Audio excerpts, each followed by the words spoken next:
آپ نے مجھ سے فرمایا تھا قرآن پڑھنے کے لیے، میں قرآن پڑھنے لگا تو میری ضرورت تو روزی تھی نا، تو پڑھتے پڑھتے ایک آیت پر پہنچ گیا، اور وہ آیت تھی وَمَن يَتَّقِ اللَّهَ يَجْعَل لَّهُ مَخْرَجًا، جو اللہ سے ڈرتا ہے اللہ تعالیٰ اس کے لیے نجات کا راستہ نکال دیتا ہے۔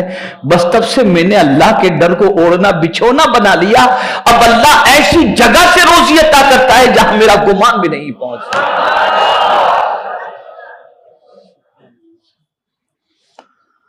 اب میں نے اللہ کا ڈر اپنے اوپر طاری کر لیا ہے۔ آج ہر چیز سے انسان ڈرتا ہے مسلمان، لیکن اللہ سے نہیں ڈرتا۔ اور پھر قربان جائیے میرے رب کی عظمت پر، اس نے صرف یہی نہیں کہا کہ نجات کا راستہ نکال دے گا، بلکہ فرمایا وَيَرْزُقُهُ مِنْ حَيْثُ لَا يَحْتَسِبُ، ایسی جگہ سے تمہیں روزی عطا کرے گا جہاں تمہارا گمان بھی نہیں ہوگا، جہاں تمہارا گمان بھی نہیں ہوگا، اس جگہ سے اللہ روزی عطا فرمائے گا۔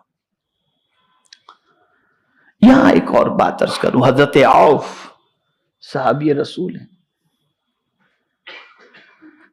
آقا کریم صلی اللہ علیہ وسلم کی بارگاہ میں حاضر آئے اور عرض کرنے لگے یا رسول اللہ صلی اللہ تعالی علیہ وسلم، میرے بیٹے کو دشمنوں نے گرفتار کر لیا ہے، اور اس کے گرفتار ہونے کی وجہ سے ہم کافی پریشانی میں ہیں، اور اس کی ماں رو رو کر کے بالکل اس کی حالت خراب ہو چکی ہے۔ سرکار کوئی نسخہ ہو تو بتائیں تاکہ میرا بچہ رہا ہو جائے اور اس کی ماں کی آنکھوں کو ٹھنڈک پہنچے۔ آقا کریم صلی اللہ علیہ وسلم نے حضرت عوف رضی اللہ تعالیٰ عنہ کو جو نصیحت فرمائی سنیے۔ ارشاد فرمایا اے عوف اتقی، اللہ سے ڈر، اللہ سے ڈر اور صبر اختیار کر، اور لا حول ولا قوت الا باللہ العلی العظیم تو بھی پڑھ، اور تیری بیوی کو بھی بول کے وہ بھی پڑھے۔ حضرت عوف رضی اللہ تعالیٰ عنہ گھر تشریف لے گئے، اپنی بیوی سے فرمایا کہ حضور صلی اللہ علیہ وسلم نے یہ عمل عطا فرمایا ہے، اور ارشاد فرمایا ہے کہ اللہ سے ڈرو، صبر کرو، اور لا حول ولا قوت الا باللہ العلی العظیم کی کثرت کرو، تم بھی پڑھو میں بھی پڑھوں۔ اس نے کہا کیا ہی اچھی بات حضور نے بتائی ہے، چلو اس پر عمل کرتے ہیں۔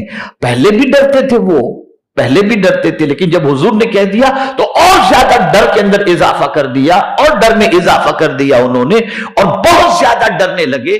میں ڈر کس کو کہتے ہیں وہ بھی تھوڑا بتا دوں گا تاکہ آپ سمجھ سکیں ڈر کا مطلب کیا ہے، ڈر کا مطلب کیا ہے وہ سمجھ سکیں آپ۔